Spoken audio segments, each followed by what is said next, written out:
back with another episode.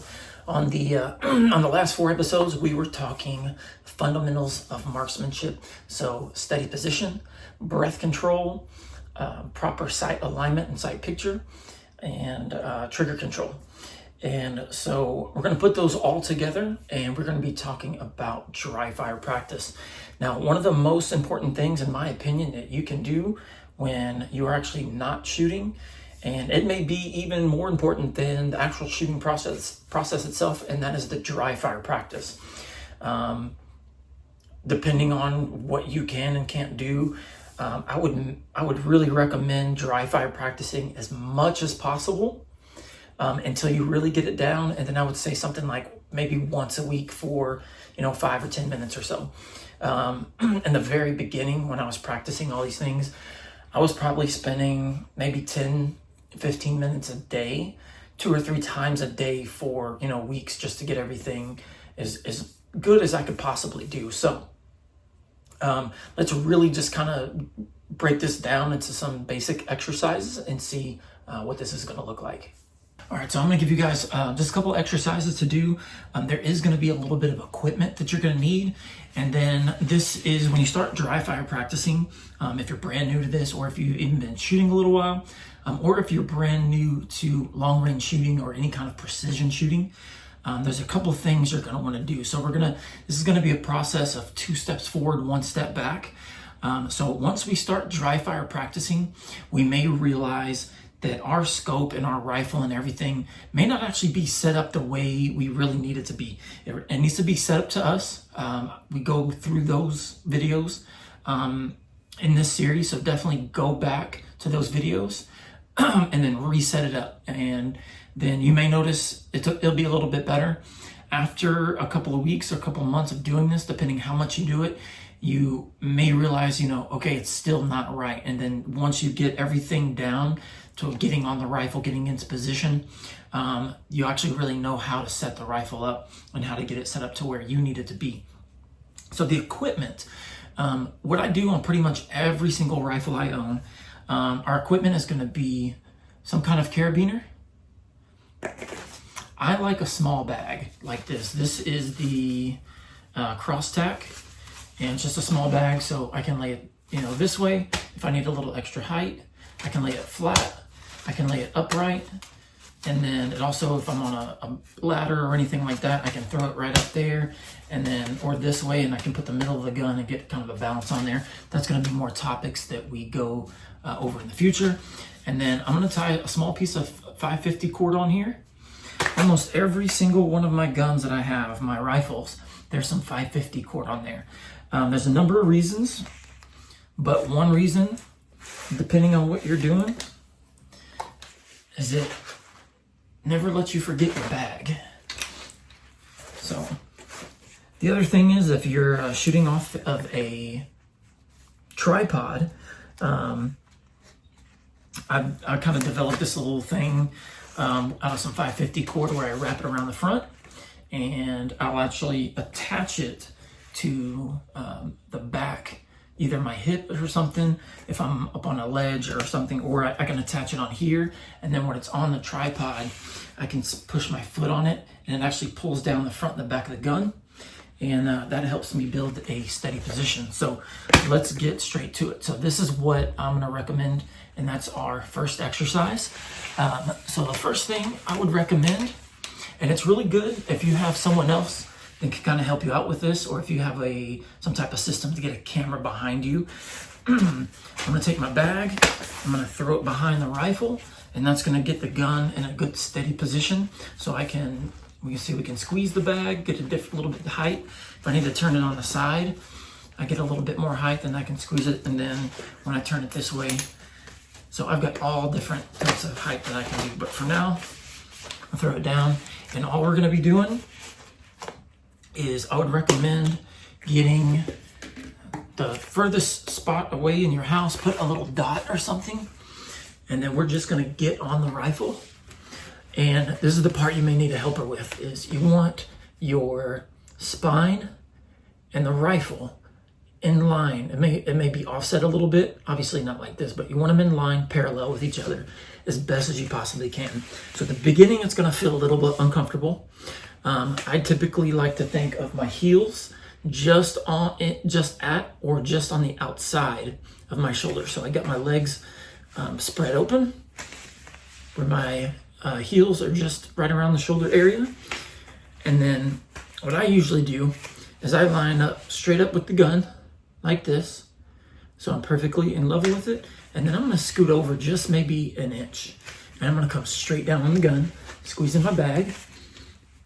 And then this is a good test. Close your eyes, get on the rifle, and get comfortable. And then when you open them, you should be able to see straight down into your scope. If you can't, then your system isn't set up properly for you. So it should be immediate. So you're gonna get off the rifle and then get back on. So the exercise is getting all the way off of the rifle.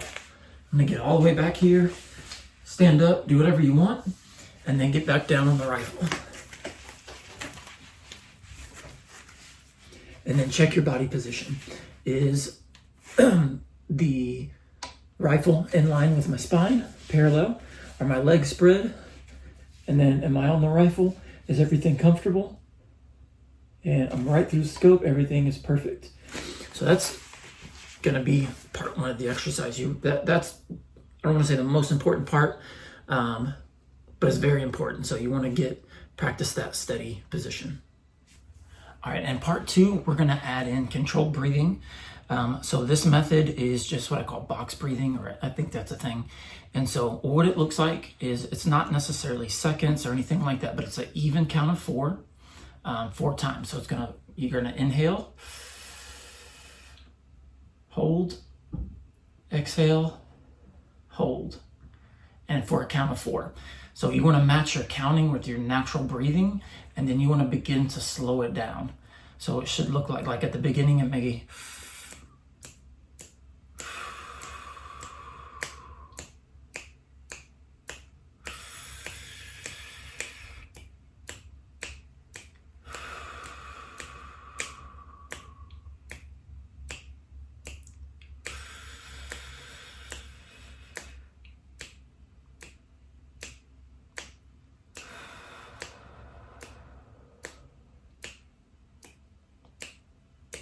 So just an example.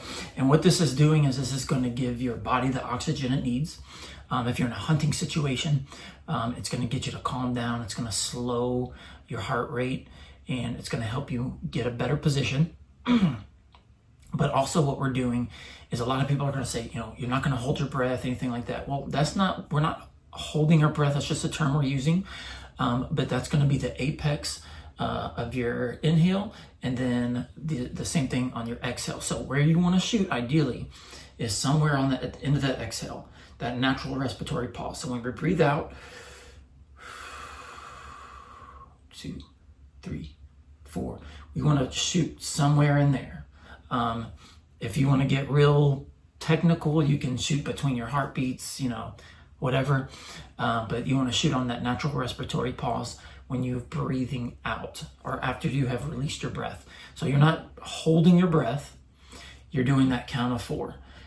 So in the real world, you may not be able to, you're gonna take the shot when it presents itself. Like let's say you're hunting an animal, it steps out in front of you or it's walking. You're not gonna sit there and start counting and doing all these things. You're gonna do that before you take your shot.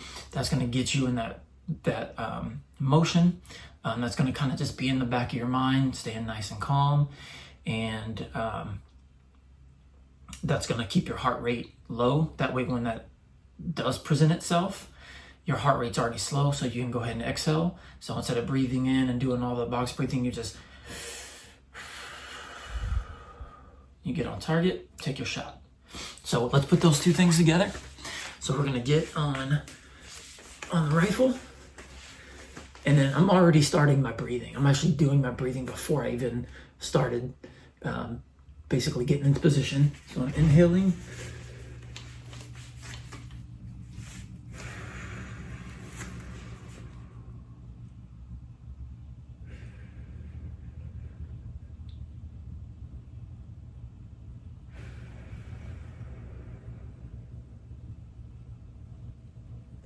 All right, and so we're gonna add those two things together. So that's the exercise, is get off the gun.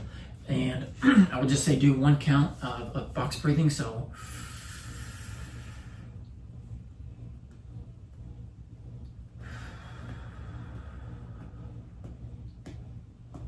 now we're gonna get on the rifle, continue that breathing.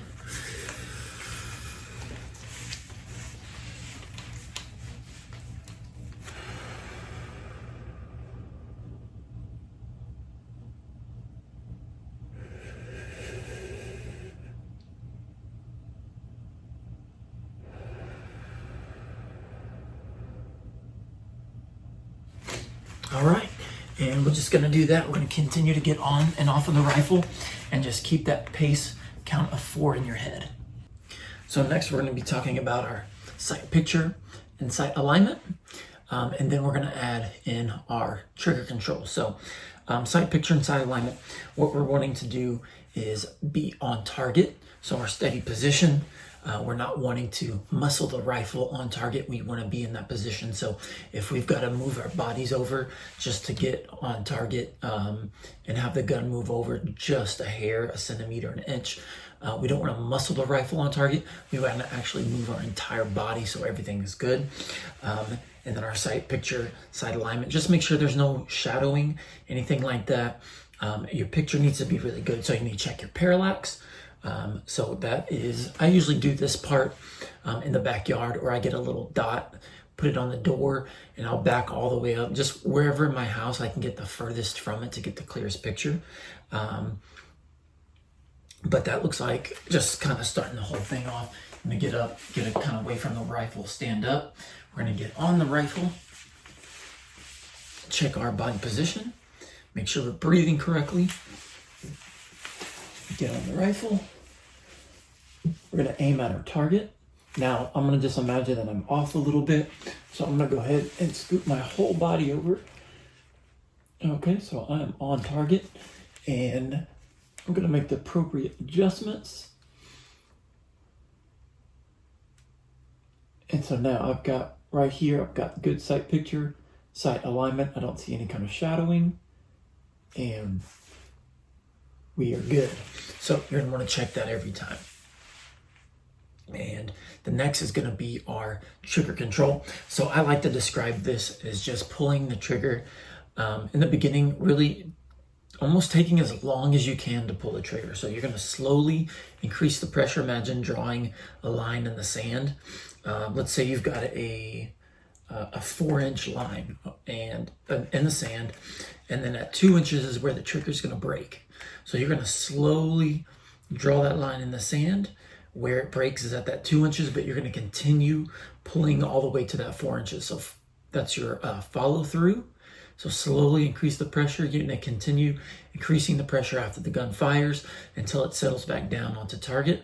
And then that's when you'll release and manipulate the weapon and keep going. So we're gonna do that whole exercise. So we're gonna get off of the rifle. We're gonna get on the rifle. I'm aware of my breathing. I'm checking my body position. Are my heels down? Am I in line with the rifle? Do I have good sight picture? Good sight alignment? Check my parallax. If I need to adjust, if I'm off target just a little bit, I'm going to move my body position. All right, everything's good. I'm going to slowly increase the pressure. So this is a 2-stage trigger, so I have a little bit of a wall. I'll hit that wall, and then that's where the pressure actually begins when it pulls the trigger. So I like to get into that position. So I'm going to go ahead and take the first stage out, and I'm slowly building pressure, Gun goes off, and I'm continue pulling the trigger back. So let's do it one more time. So taking the first stage out, I'm going to slowly build pressure. I'm still holding the trigger back. So I want you guys to get into a habit, as long as you're aware, don't turn it into a bad habit, is pulling the trigger, and usually up until I'm back on target. So even if I'm shooting fast, right? So our goal is to do this entire process very quickly. But we don't want to be jerking the trigger. You don't want to be slapping it. You don't want to be jerking it. This is the process to get a good trigger pull, but we can do this fast as well.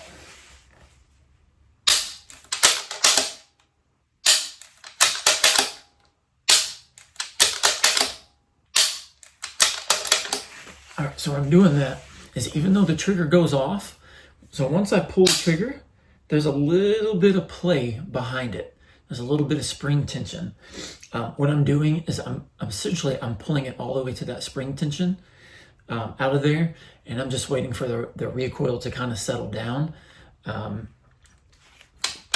way I'm not affecting anything, because if you're slapping the trigger before the bullet leaves, when they're under recoil, you're going to get a little bit of movement in the rifle. So what we're wanting to avoid is moving the rifle before we pull the trigger, because what can happen if we yank the trigger, we slap the trigger, we're going to get a little bit of movement in it. Under recoil, we're going to get a little bit of movement, and so then we're multiplying the movement that's in our rifle. So that's a big thing where you're going to see the difference between these 3/4 inch, 1/2 inch groups opening up to somewhere to 1-2 inches, even more, if you're not doing this stuff correctly. Okay, so let's go ahead and run through this entire exercise.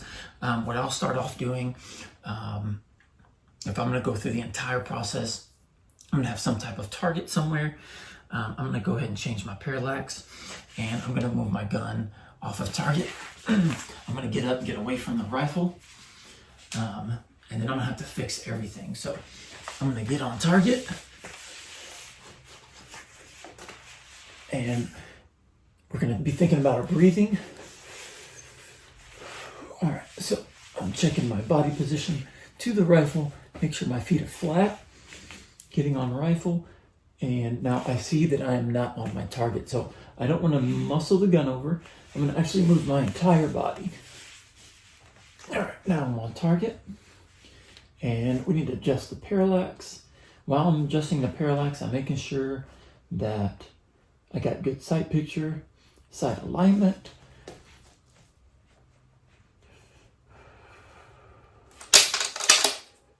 On the trigger, nice pull. Follow through on the trigger, holding the trigger back until recoil is finished. And then I'm going to go ahead and reload.